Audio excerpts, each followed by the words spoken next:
idea, but we do have a lot of people to see before we make any decisions. We'll be in touch.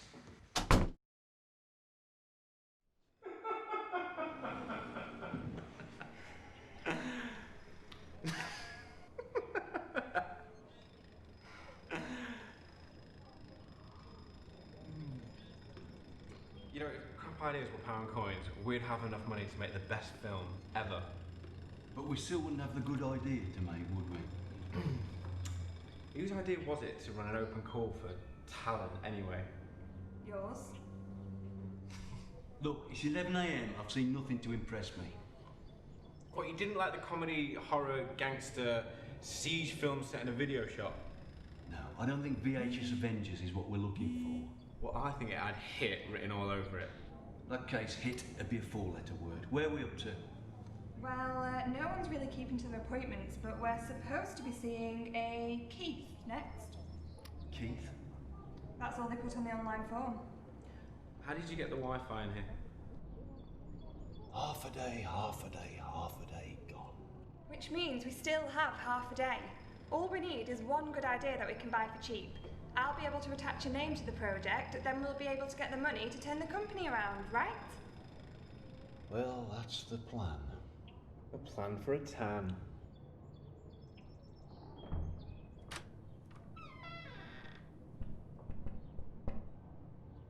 Is the police for a talent search?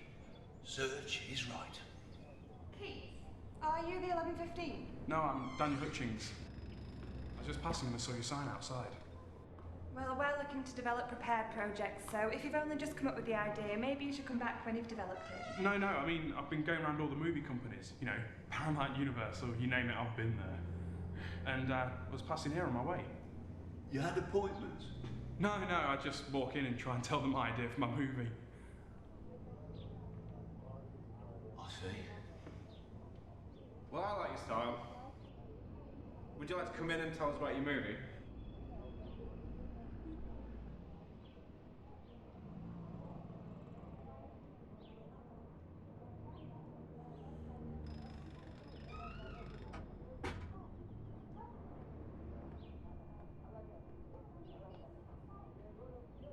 Action? Oh, well, I want to make an existential sci-fi western. Or Exifestern, as I call it. In a world where humankind evolved without developing weapons, the tongue has the place of the gun, and the word the place of the bullet. In this world, it's the jokers that rule, as the speed of their wit is the difference between blood flowing through veins or bursting out of them. The film starts with our hero Django striding through the desert. Over the heroic theme song, we see Django sweaty in the desert heat. He is dressed in beige boots, jeans, jacket, shirt and hat. He looks as much a force of nature as the sand that surrounds him, a sandstorm made flesh. The only colour is the blue and red of his neckerchief and the blue of his eyes. Django is alone, walking purpose. Sorry, what's he called? Django. Django? How do you spell that? D-J-A-N-G-O. Django. Like Django. The J is silent. That's the name of the film? Django? No, it's called Django Away. I get it. Like the Tarantino flick. It's an exploitation film. Isn't there like loads of films made with the character Django in it's cashing on the first one?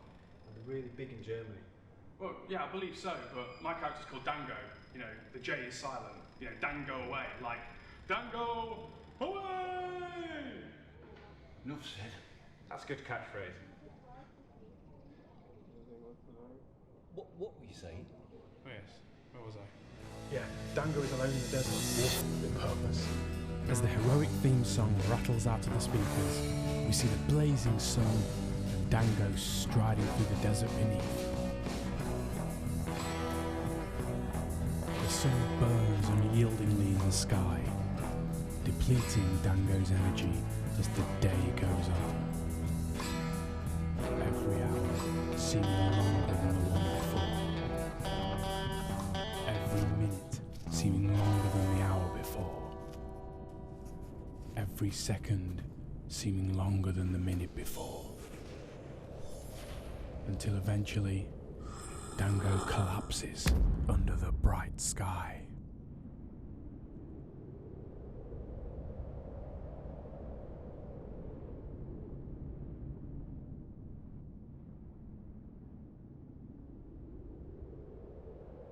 Then after a bit, we do one of those speedy up things, you know, so it's morning quickly. I can't remember what they're called, but you know what I mean.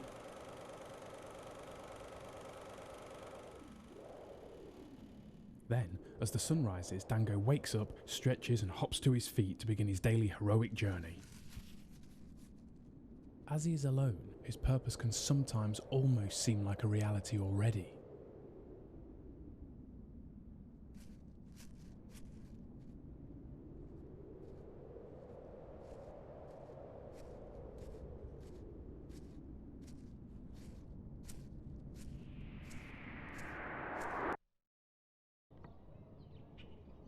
Yes, this all sounds lovely, but can we speed this up a little? We do have a lot of appointments today. Yeah, brill. Well, the next chapter is called Dead Funny.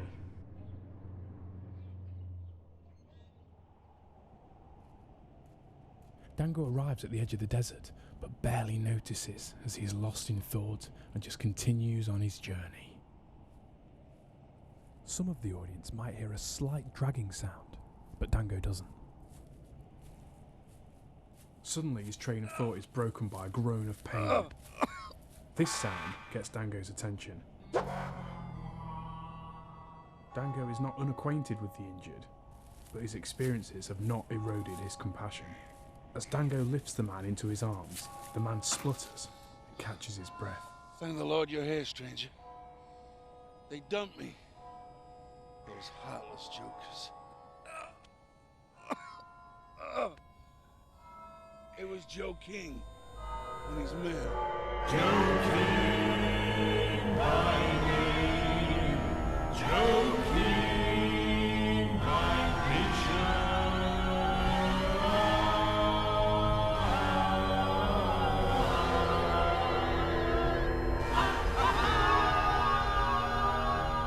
The things he said, he was merciless.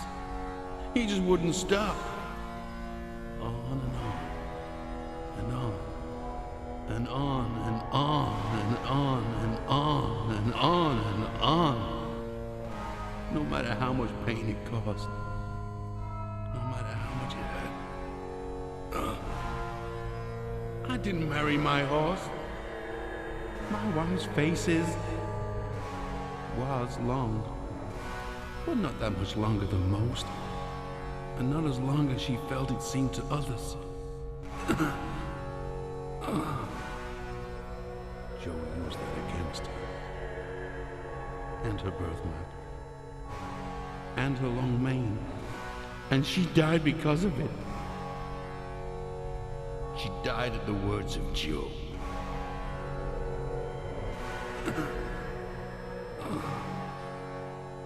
He enjoyed what he said.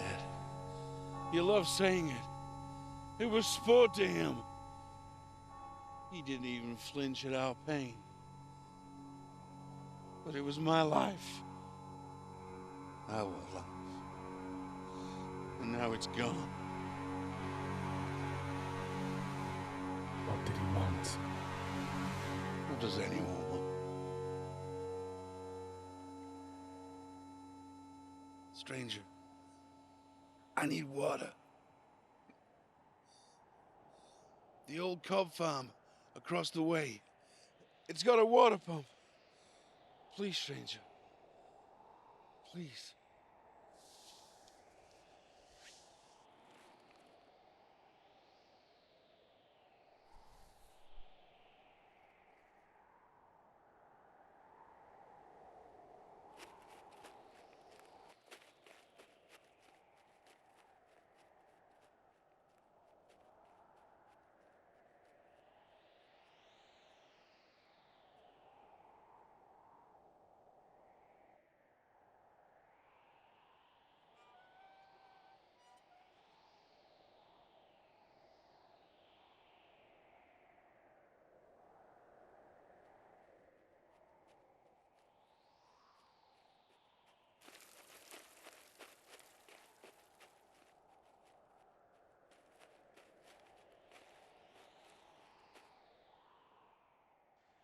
Looks like you've sprung a leak.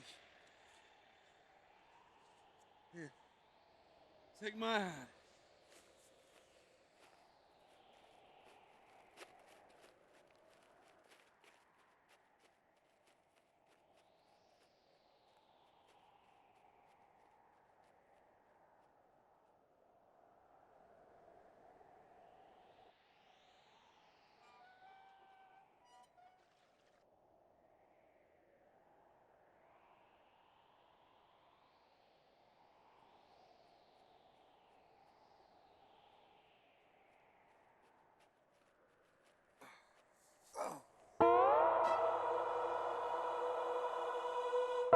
Ah!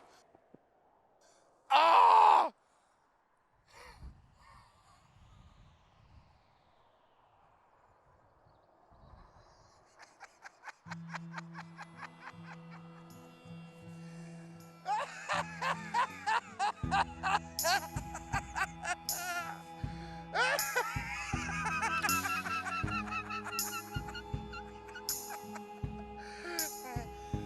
You know,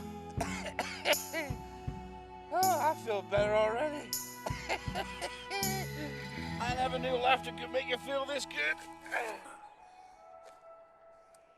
Who are you, stranger?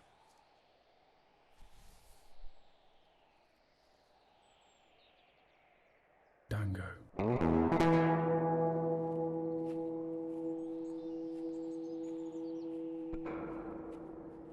You're all right, Django.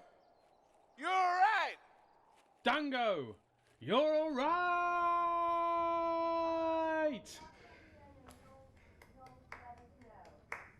Right. I think I'm starting to get it now. This whole world without weapons thing. It's very interesting. It's good. It's good. But if I'm going to invest in your film, I need to be entirely convinced about the whole project. For instance, for me to be a dentist, I need to have the appropriate qualification in dentistry. Those letters after my name on the sign outside mean that people with toothache will come and see me, which means that I can earn money to pay off my student loans while still keeping my family in the lifestyle they're accustomed to. It's a business, just like making a film is a business. And, as with all businesses, the money made must be greater than the money spent. Otherwise, it's just a folly. The only reason it's worthwhile for me to be a dentist is that I've earned more than it cost me to become a qualified dentist. So, for me to believe that you're capable of managing the logistics of making a film, I need to know how it's going to be made, who's going to be in it, and who's going to come and see it.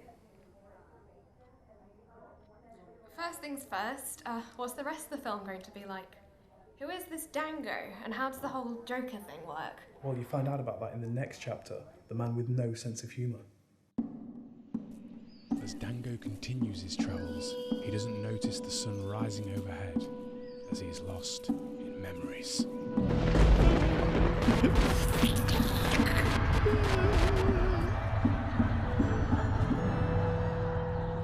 As Django is alone with his thoughts, he has no idea whose path he's about to cross.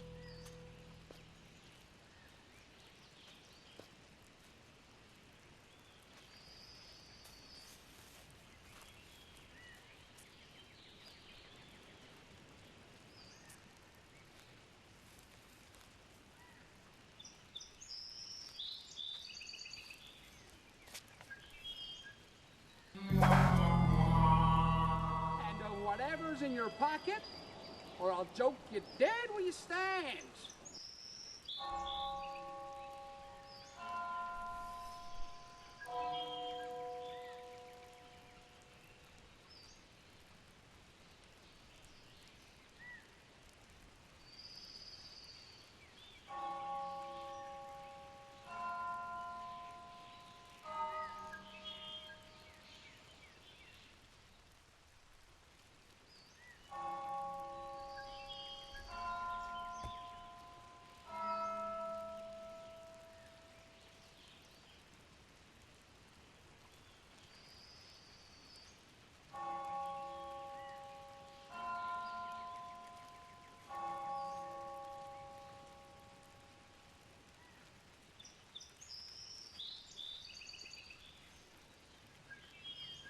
can't do anything with that. Well, it's what you asked for. I meant something I could barter with, not pocket fluff. Well, you should have said.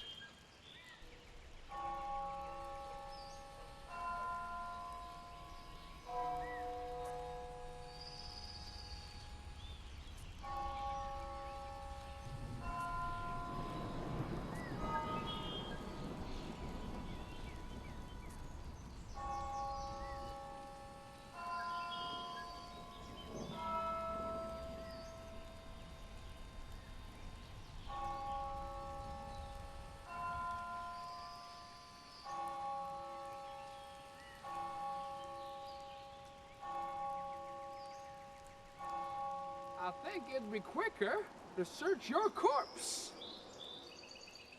But judging by your personality, I don't think I'd tell the difference.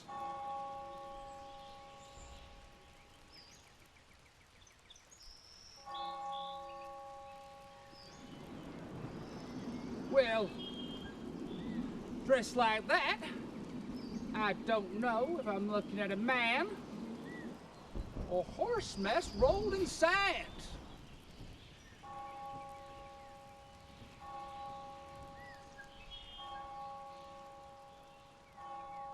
Is that a bogey on the hanky around your neck? Or is it just your face?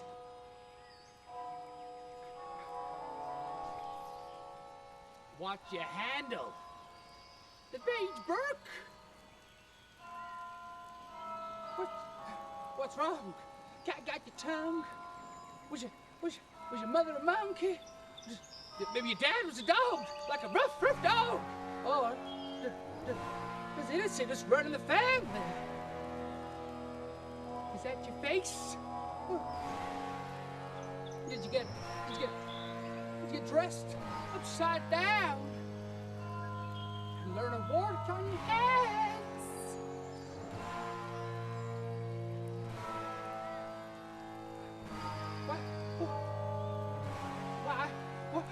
Why won't you die? You can't kill a man who has no sense of humor.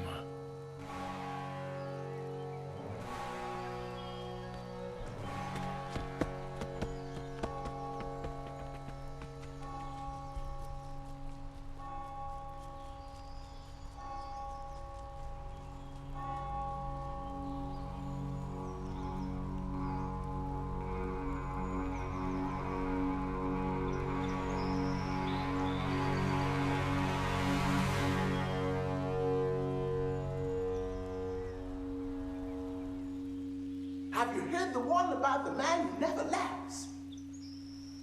Every joke he hears dies.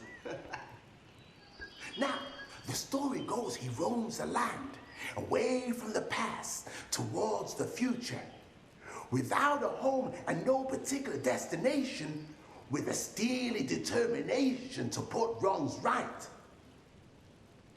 So the story goes. But the boy must be pretty messed up to be walking around wherever just to do nothing when people are trying to mess with him. What's his deal?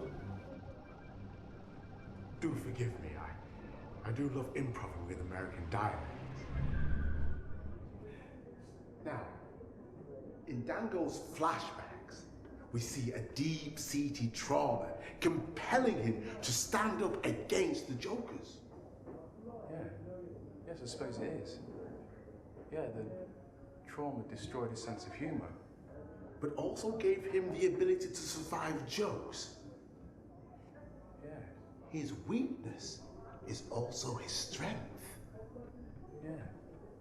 Yes, it is, isn't it?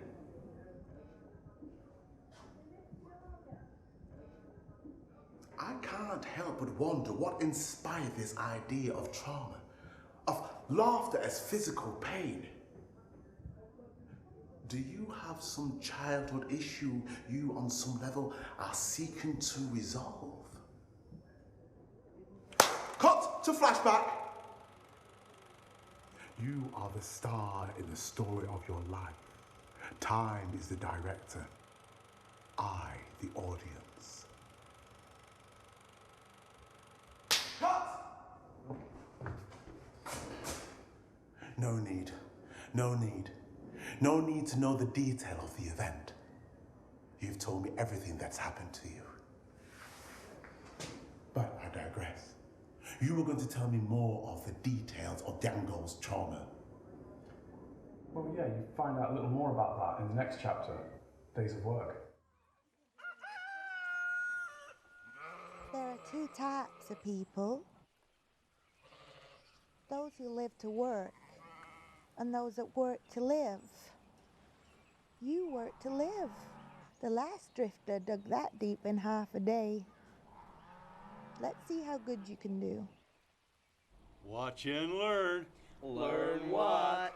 How not to handle a lady. Quiet. You just mind what you laugh at.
Hush up.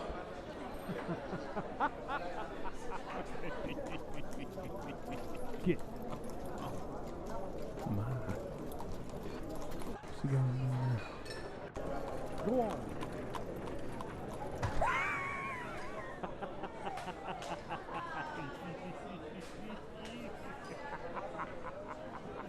What now? What if I told you? What will Joe King say if he hears you laughing like that? He'll joke you quicker than a hog at a beauty pageant. And he'll do it in front of your family, too. And that will be the story of you. You get out of that hole. That's worse than when you started. And if you think you can get a bowl of soup now, you can forget it. As Django continues his journey, the boys share secret grins, and Miss Bell and Miss Violet begin chunnering to each other about how awful that Django character was. As Madame Bonneville watches Django disappear, she is overwhelmed with sadness, as she knows theirs is a world they cannot freely enjoy. That's how powerful Joe King is. That's how far-reaching the threat of Joe King is. A man who inspires such fear and paranoia that everyone feels like he will hear every laugh and see every secret. People daren't laugh at another's jokes for fear they will be punished. People daren't not laugh at Joe's jokes for fear they will be punished. They're just glad it's not them being joked. For now. Joe King divides and conquers by using insecurities as ammunition to stay in power.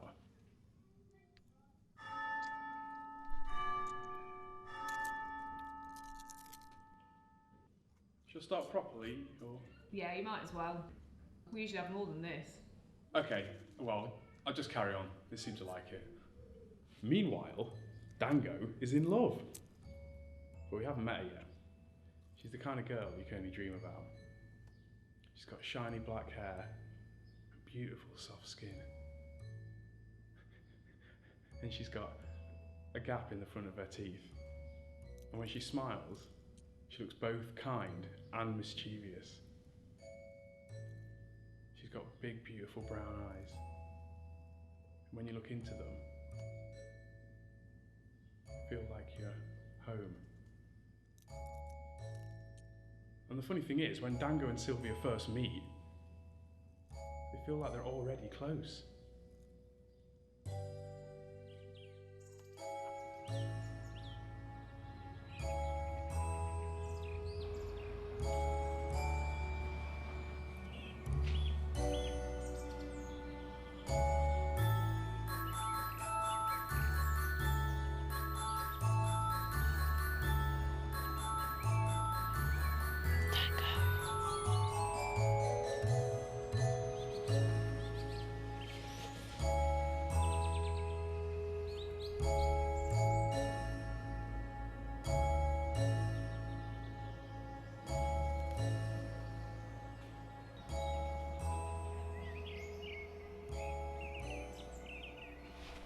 Django, no, you'll dirty the sheets.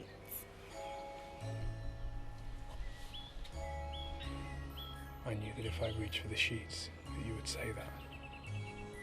If I didn't, I never would have known if I'd lived this moment in a dream. You've dreamt this? I've dreamt this. And each time I woke up, I hoped the dream would come to pass. I know we've never met, but I have seen you before.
Yes, I dreamt of you, you dreamt of me.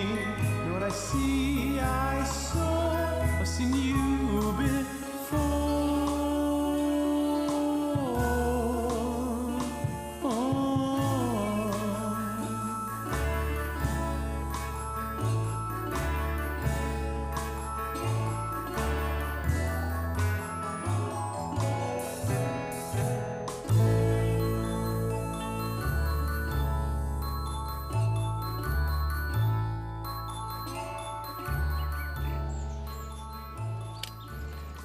But what does this mean?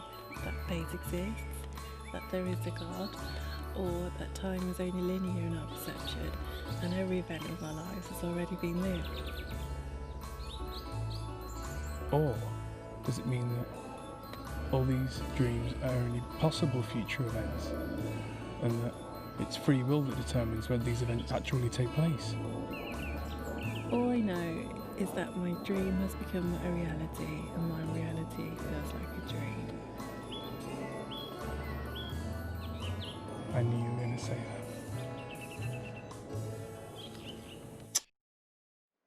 Shut up! I don't want to hear about that lovey-dovey crap. It's got nothing to do with anything. Nothing at all. That song was nice, though.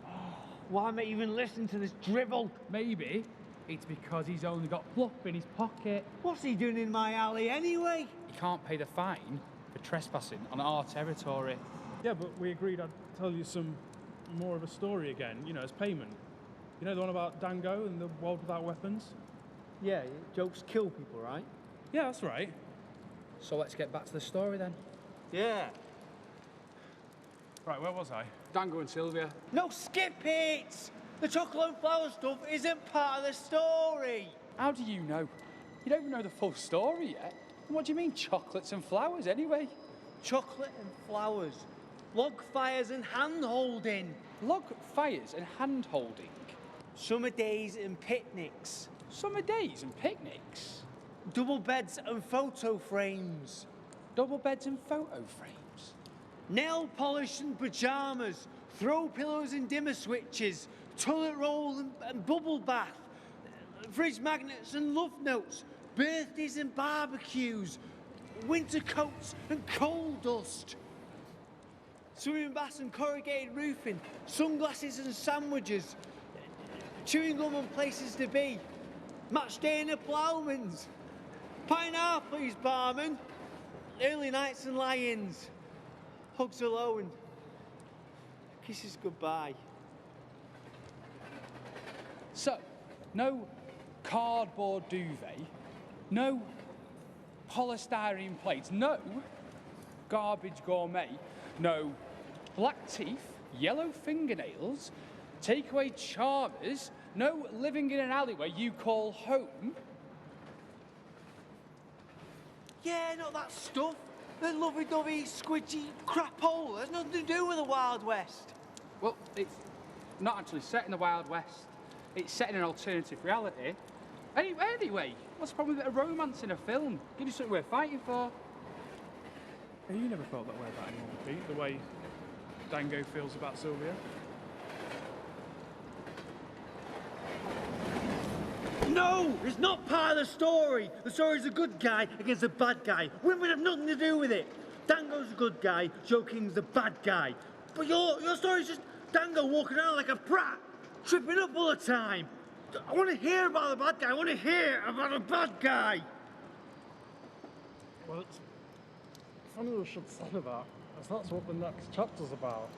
It's called The Uncomfortable Silence.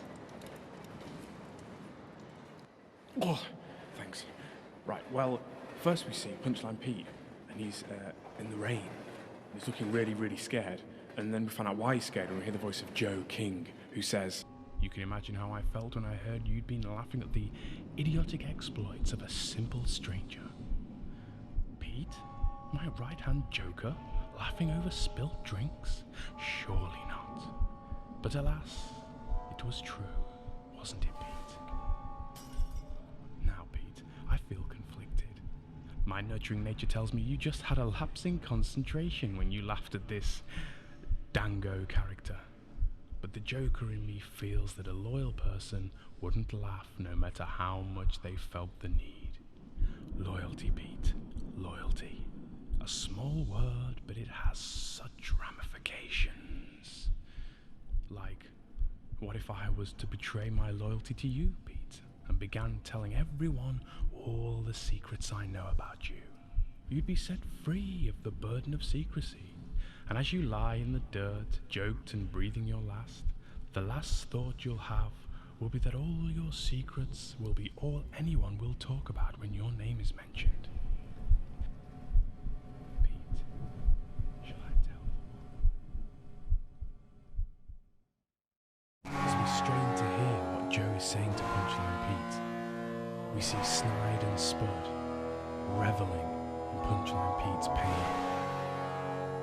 We then see Joe step away from Pete, and Pete's body crumple to the floor as Snide says, He must be some dirty guy. He's a goner, and Joe ain't even told it yet. As Snide and Spud cackle, Joe leans to finish Pete off. Don't worry, Pete. I won't tell that one. To lower myself to your level now, would I? As Punchline Pete reels from the cruel, cruel games of Joe King, we hear a cackle from Spud as he says, Now that's a punchline. Punchline. Spud and Snide laugh their sickly laughs. Punchline Pete breathes his last. Meanwhile, Django is wandering in the wilderness, wandering through landscapes and memories, heading who knows where for who knows. I want to make. Hello, I want to. Okay, fair enough.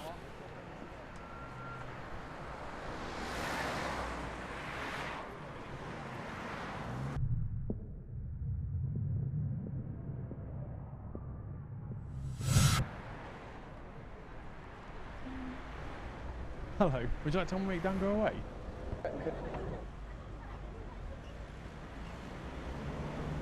Hello, I want to make an existential sci-fi western. Hello, how do I remember you? Who are you? Daniel Hutchings. Hi Daniel, you're right. How do you remember me? I don't, I want to make a movie. Oh right, do I know you? Do you? No.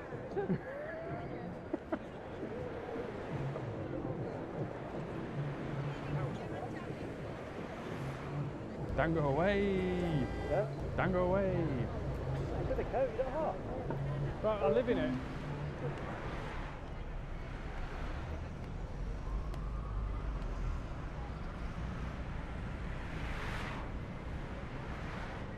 Django away! Sorry? Hi, I want to make an existential sci-fi western called Django Away. Don't know, mate. Oh, no idea. What are you looking for? Just trying to make a movie. All right, that's what you're doing today. Why are you trying to do that? Oh, everyone's got to start somewhere. All right. Would you like to make Dan go away with me?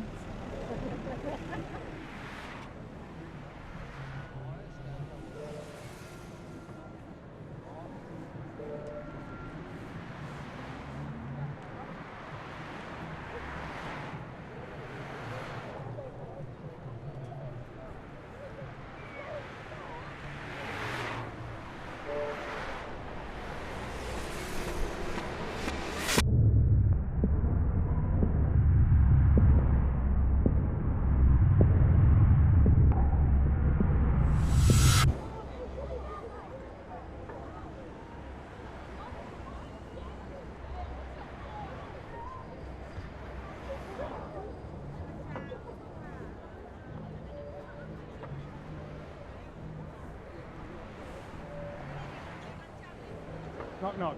Hello. Knock knock. Who's there? Daniel Hutchings. Daniel Hutchings. It's only to be like that, everyone's got to start somewhere. Okay. Look at that start.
suit you dealt may not suit the game you're playing.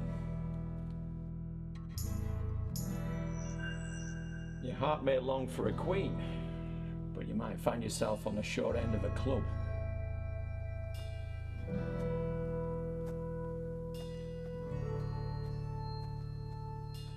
You may dream of diamonds, but you'll need a spade to dig deep enough to find them. You may want to join clubs, but you again may find yourself playing solitaire. In a game of rank and order, the joker roams free. The suit you dealt may not suit the game you want to play, but there may be games you don't know about yet.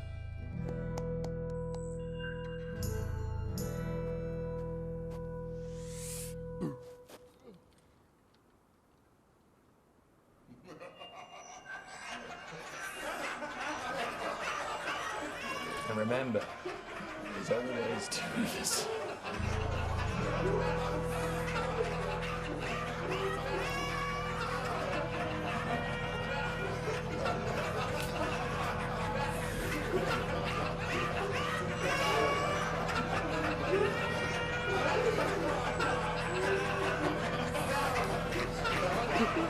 Remember what I taught you.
two types of jokers in this world, my people.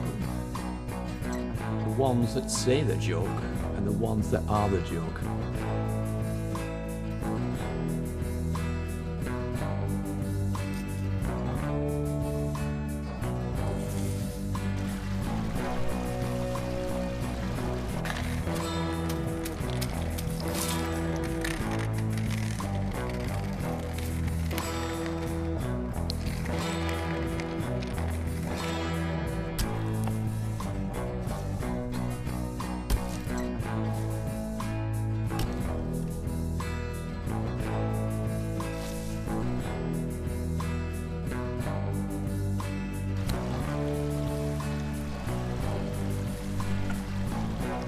Two types of laughter, my people. The laughter that berates and the laughter that celebrates. The former is lethal, but the second is more powerful than prayer and more potent than medicine. Sadly, the former is more common than the latter in this world of ours.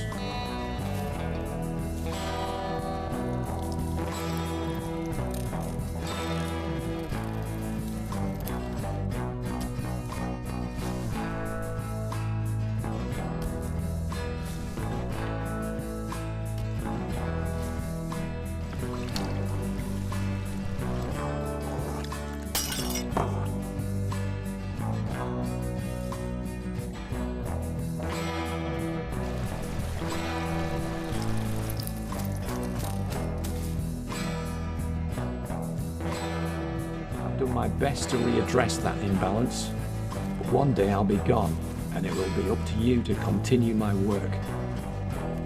But how will I know if I am funny enough? You won't. You can only be the joke. You cannot be the laughter.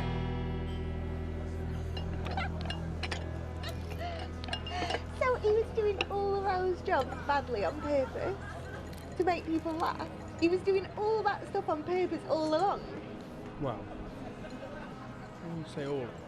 When he was doing all the slapstick stuff, but now I know it was on purpose. I mean, that's even funnier because he's not silly after all. Well, yeah, like his mentor said, he was just trying to be the joke instead of the laughter. Right, right. Look, I really like you visiting, and I really like your stories. But I can't give you any more free crisps. Your boss has started noticing. I thought you said they're out of date. They were, but he's saying they still have to be accounted for. Oh, well, that's different then.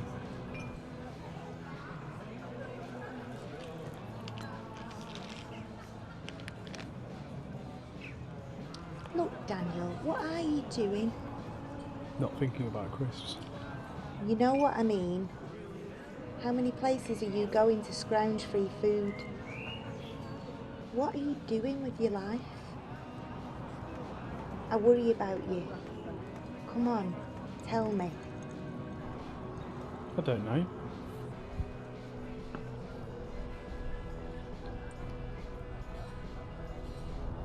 Well, I do know.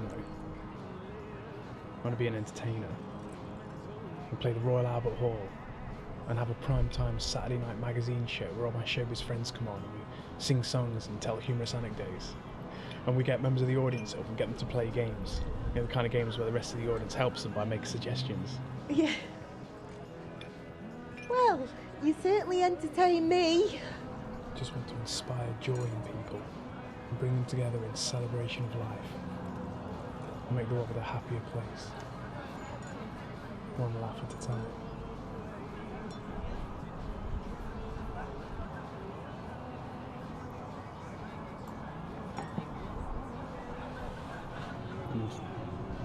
There's this girl I keep dreaming about. I keep dreaming about her in different places and different settings, but she's always the same. And I always feel the same when she's there. Like, I'm home. If I'm having a nightmare and she enters it, it stops being a nightmare and I feel safe. I'm sure I'll meet her one day, and when I do, I won't feel lonely anymore.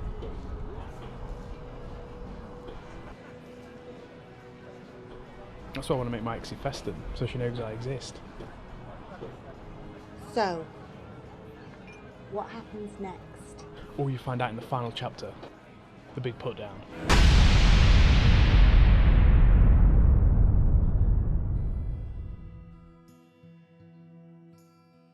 Django, all memories and pain, walks and walks and walks and walks and walks and walks, never seeing anyone, and more importantly, is never seen by anyone. Seconds turn to minutes, the minutes turn to hours, the hours turn to days, the days turn to weeks, the weeks turn to months, and the months turn to years.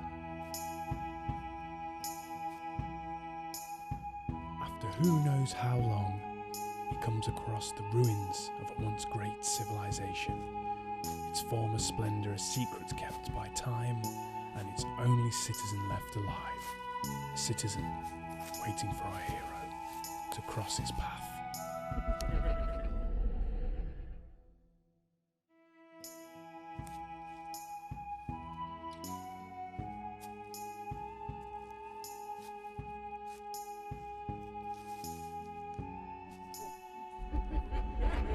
As the sniggers ring in Django's ears, he wonders if they're from his past or his present.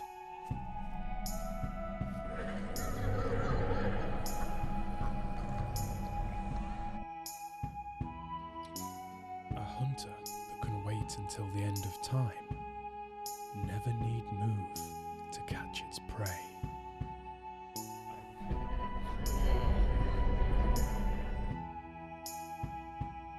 Eventually, the prey will arrive at the foot of its hunter without even realizing the peril it's put itself in.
Where have you been all my days?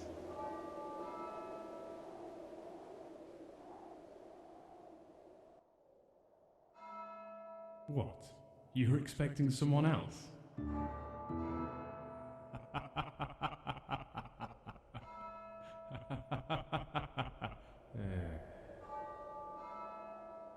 Thought we would have met by now. Executed my right-hand man for laughing at you. Thought you would have been my biggest threat yet. What happened? What happened?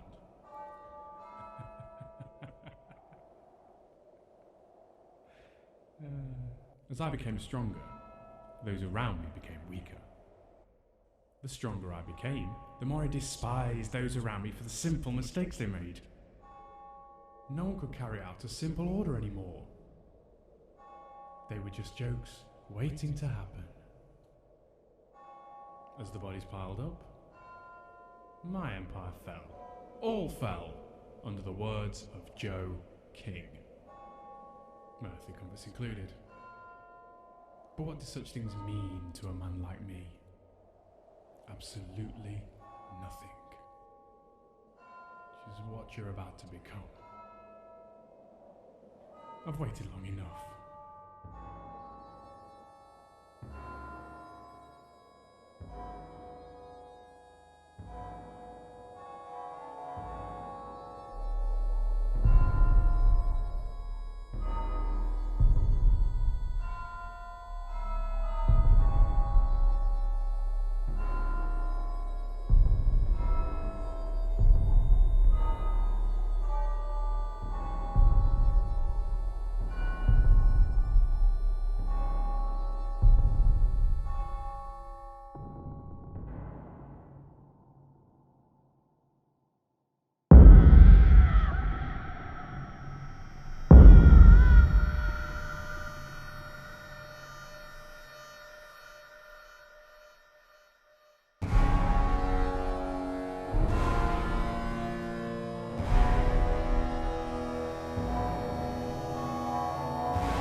And there it is. What is this I see before me? You've given yourself away, boy. You're no joker. You're a joke. A little child puffing his chest up, pretending to be a man. A little bitty boy, terrified in the night. Terrified and alone in the night. Clutching a specially knitted blanket. Was it mother?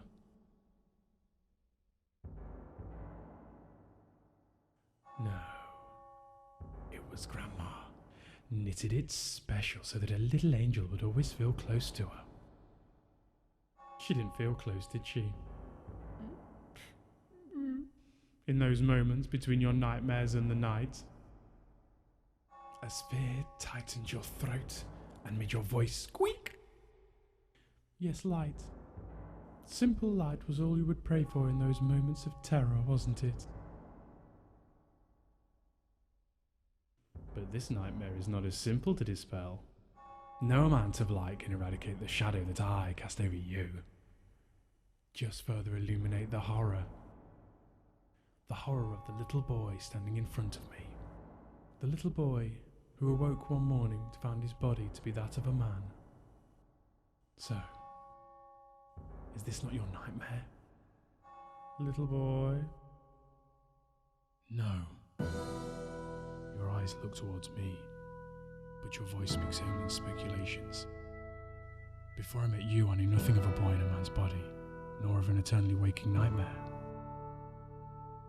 I can only assume that you speak from experience, and that when you look at me, you see yourself.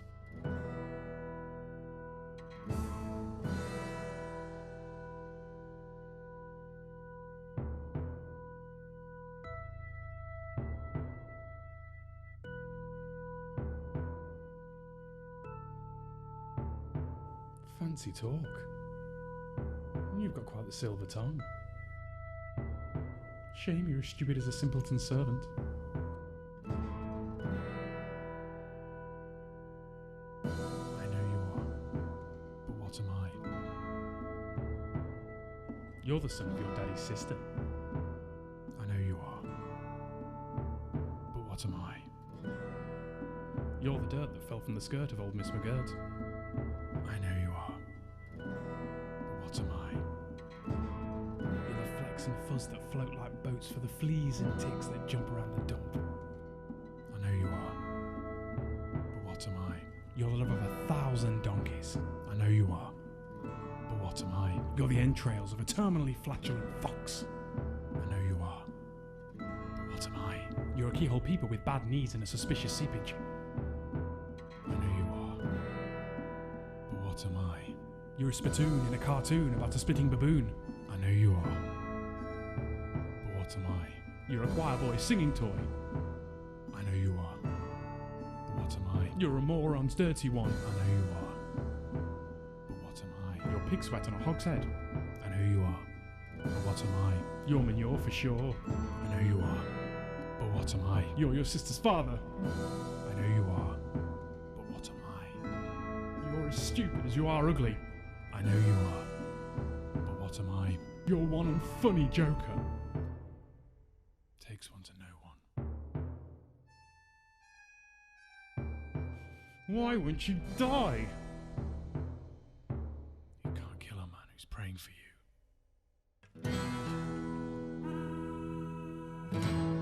Who are you?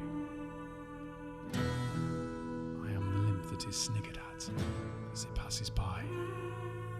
No, who are you? I am the hair that is blown into unflattering shapes by strong winds. Who are you?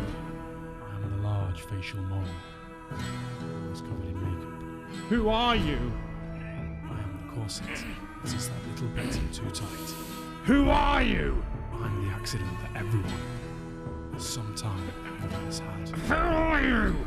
I am the slack face muscles that hide a brilliant mind. Who are you? I'm the doubt that makes your question feel stupid. I'm the crinkled skin that stops you undressing in the light. I'm the tear on a child's cheek on their first day of school. Who are you? I'm the swine runt dismissed by its mother trying so hard to keep breathing. Who are you?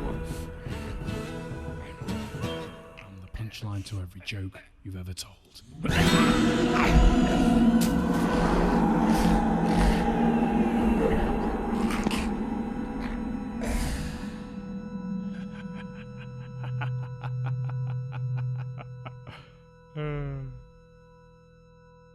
You know, if we'd have done this when I was on top,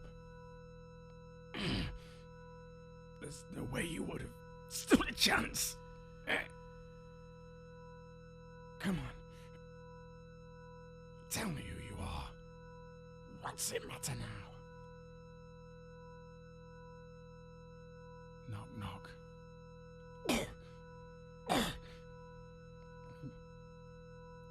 Who's there? Django.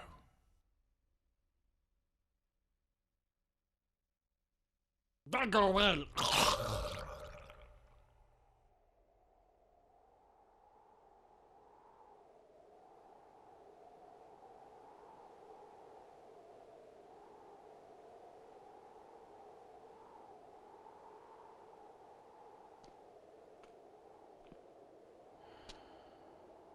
A throne without a king is just another big chair.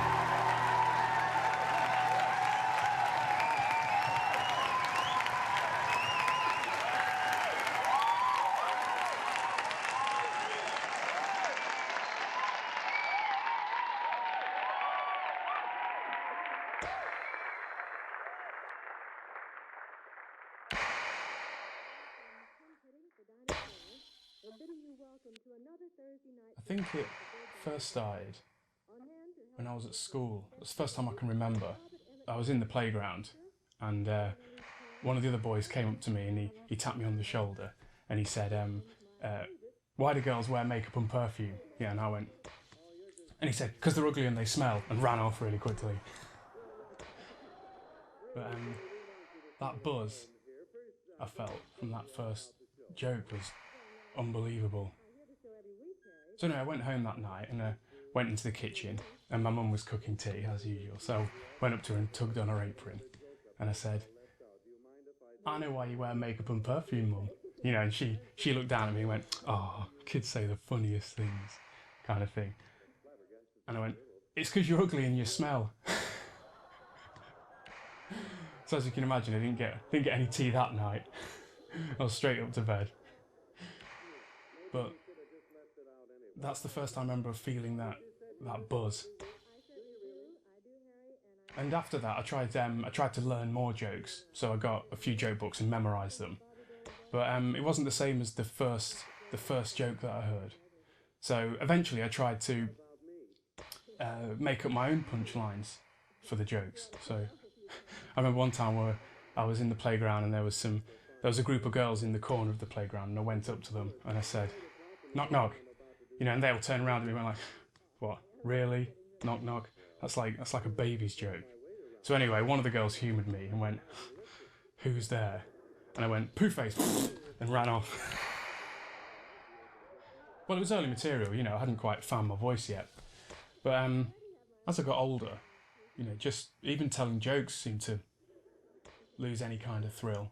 Like, as soon as you start telling a joke, you know, whoever you're telling it to is waiting for the punchline already. So chasing after the buzz still, I'd try and be spontaneous in, you know, telling jokes. So I'd try and get jokes and punchlines into just normal conversation, you know, sort of changing around what people were saying and whatnot. For example, one out of the air, you know, if my mum would say, "Oh, can you put the kettle on?" I'd say, "Well, I can, but it won't suit me."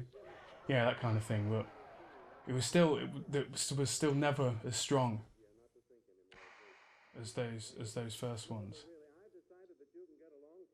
And then I got a little bit older still, and everyone at school was, you know, starting to get into, you know, cars and like what's under everyone's bonnet, you know, and, you know, real gearhead time.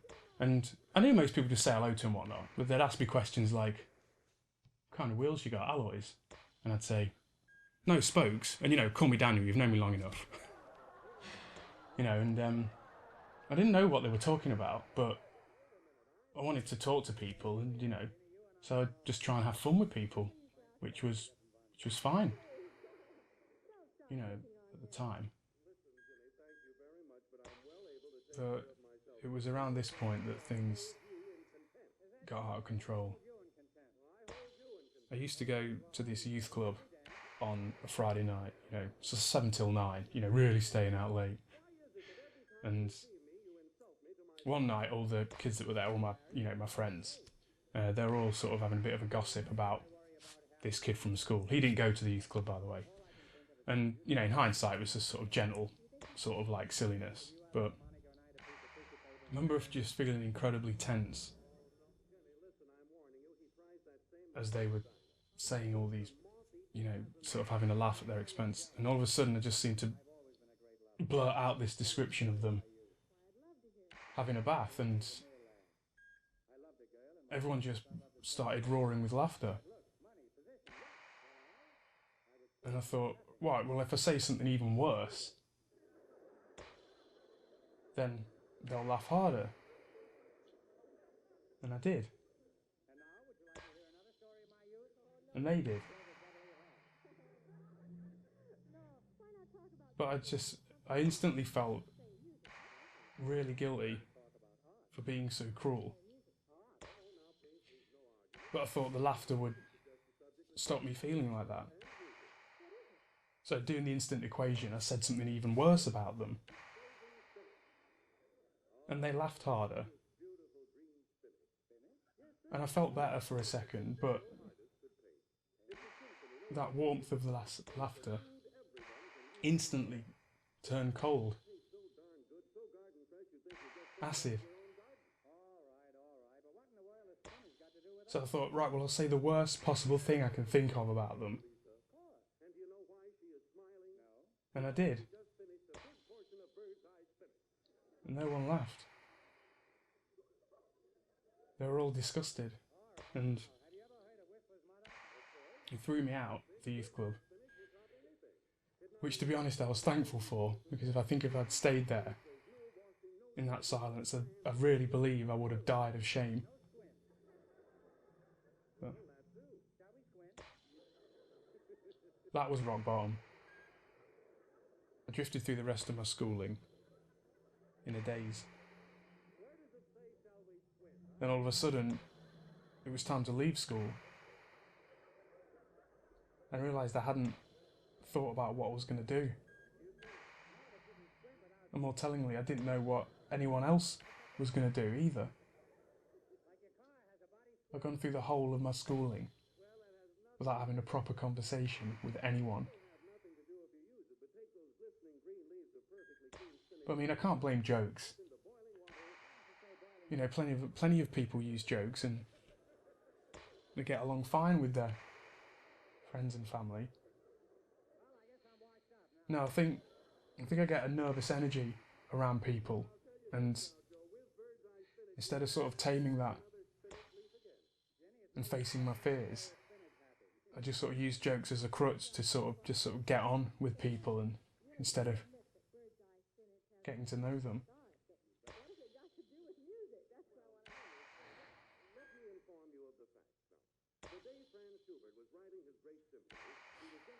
So recently I've been taking stock, you know, and started thinking, well, you know, maybe it's a strength in disguise, you know. Maybe having all this energy can be useful. Maybe I can go somewhere regularly and get rid of all this energy, and it can be a positive thing. You know, so I thought, well, why don't I be an entertainer? And then I can go and get up on stage and get rid of all this like nervous energy.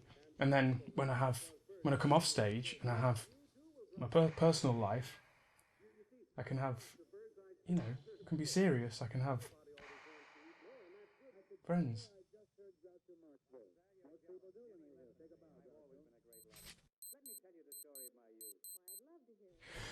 Well, that brings me to the end of my set. I'd like to thank you very much for being such a kind audience, and it's the first time I've performed this material, and I've really enjoyed it. I'd like to thank you so much. I hope it makes a difference. They've been telling me it does. You know. So anyway, I better get downstairs for Mrs. Trubshaw. She's a stickler for timing, isn't she? Hey. Thanks for listening.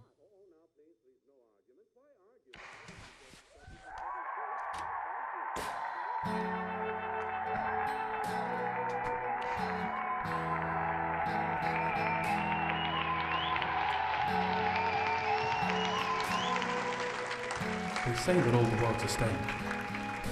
And if that's true, then I've been performing without even realising it.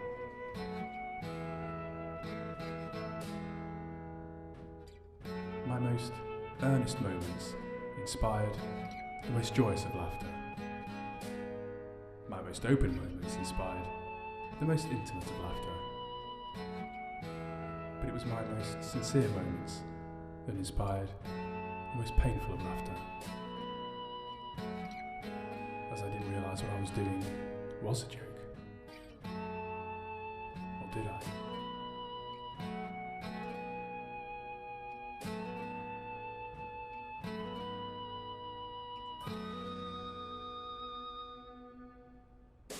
Comedy makes me cry. Oh, I don't know why. But comedy makes me cry. Oh, I don't know why.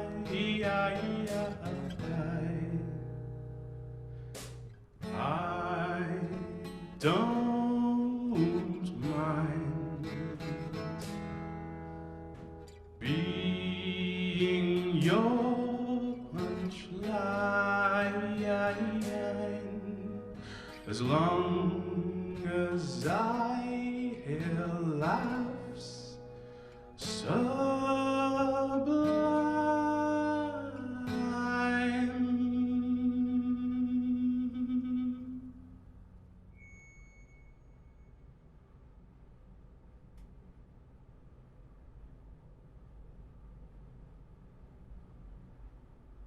'cause comedy makes me cry. Oh, I don't know why. Comedy makes me cry. What the? Oh, I don't know why. When I hear a punchline, it gets me every time.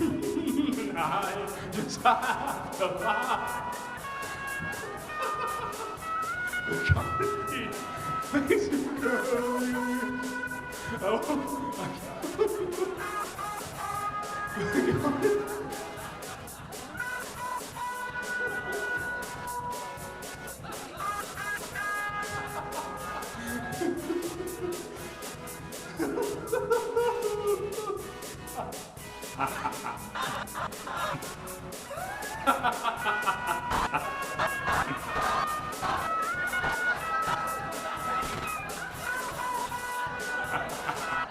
thank you.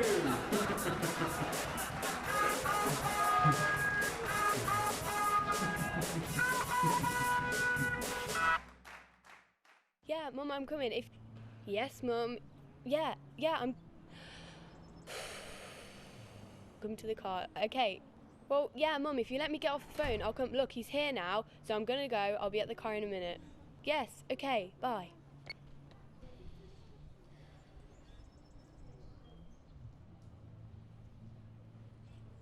Hello. Hello. Great show. I've been coming to all your shows since I was about 12. Well, all the ones I could get to, they're so fun, all the weird adverts and great songs. And every time I see you, there's a new Django bit. I bet I'm the only one that's seen all of them. Oh, I'm so glad you enjoy it. Can I have your autograph? Yeah, sure. Who should I make it out to? Hallo, Herr Hutchings. Ich möchte Sie zu Ihrer Show gratulieren. Sie war wunderbar. Wir haben uns toll amüsiert. Who should I make it out to? Sorry. Francis. Oh, pardon, ich habe Sie dort nicht gesehen. Vergeben Sie mir die Unterbrechung, aber wir haben ein dringendes Arbeitsangebot für Sie. Mein Name ist Frau Hauser, dies ist mein Kollege Herr Müller. Wir sind zusammen 2/3 der Firma Gutaron Productions. Nun, in Deutschland ist Django noch ein sehr beliebter Charakter und wir glauben, dass Ihre Version davon unglaublich beliebt sein würde.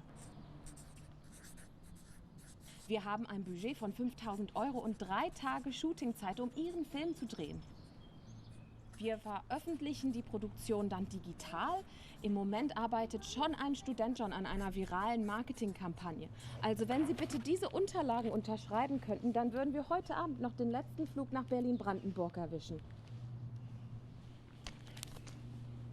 The Exifestern sounds really great. When are you gonna make it? Kosten werden von uns gedeckt und sobald Profit erzeugt wird, kriegen Sie einen Prozentsatz. Ich glaube, diesen Film brauche ich nicht mehr zu machen. What? Is someone making Django away? No, kid. No one's making me go anywhere.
A young lady was walking to me, you know, she said, don't I know you from school?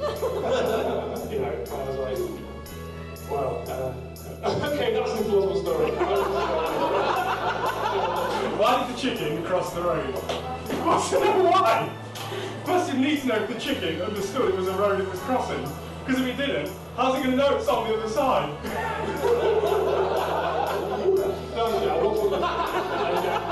The woman wasn't quite as, you know, she was more kind of...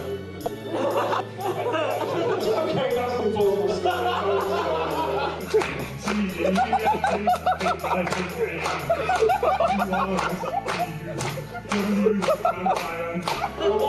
I was walking down the street the other day, but it was a gentleman who was walking towards me. He went to stop me. He went, aren't you that famous comic? I went, what, the Beano? That's an implausible story, sorry. Knock knock. Daniel Hutchings. Oh, there's no need to be like that. Everyone's got to start somewhere.